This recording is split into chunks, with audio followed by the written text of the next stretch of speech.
Hi, I'm Rachel. If you've recently started using SharePoint at work, you might be missing being able to manage files using Windows Explorer or the File tab in your applications.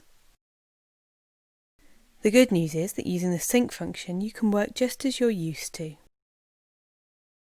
You may well have your OneDrive, your individual storage space in the cloud, synchronized, and it may appear in your Windows Explorer.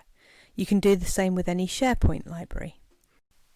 Here's my SharePoint library. I've logged into office.com and I'm viewing it through the web portal. Although I can see my documents over here on the right of the screen, I can see much more clearly if I click on the Documents link and view it in full screen. Using my action buttons at the top of the screen, I can choose Sync.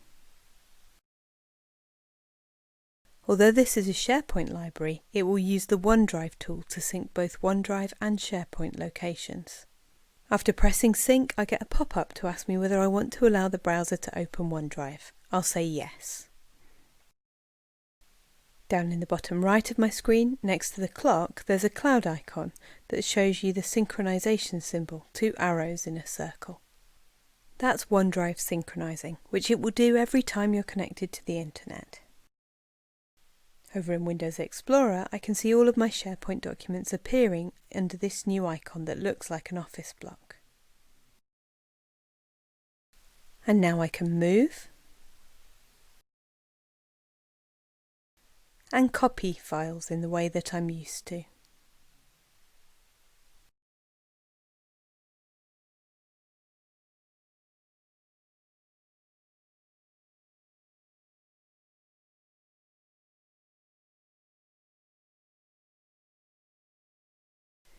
And if I open them, I can work in the File tab as normal, so I can save and open documents that are in my SharePoint sites.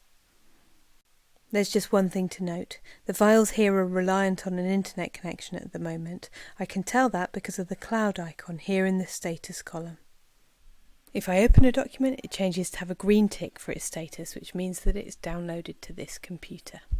I can also right-click and choose Always Keep on this device. That will be permanent. That means that even if I'm working somewhere with a poor internet connection, like a train, then I'll still be able to use the document, and it'll synchronise as soon as I'm connected again. I hope you found this video useful. Please see our other videos for more time-saving tips.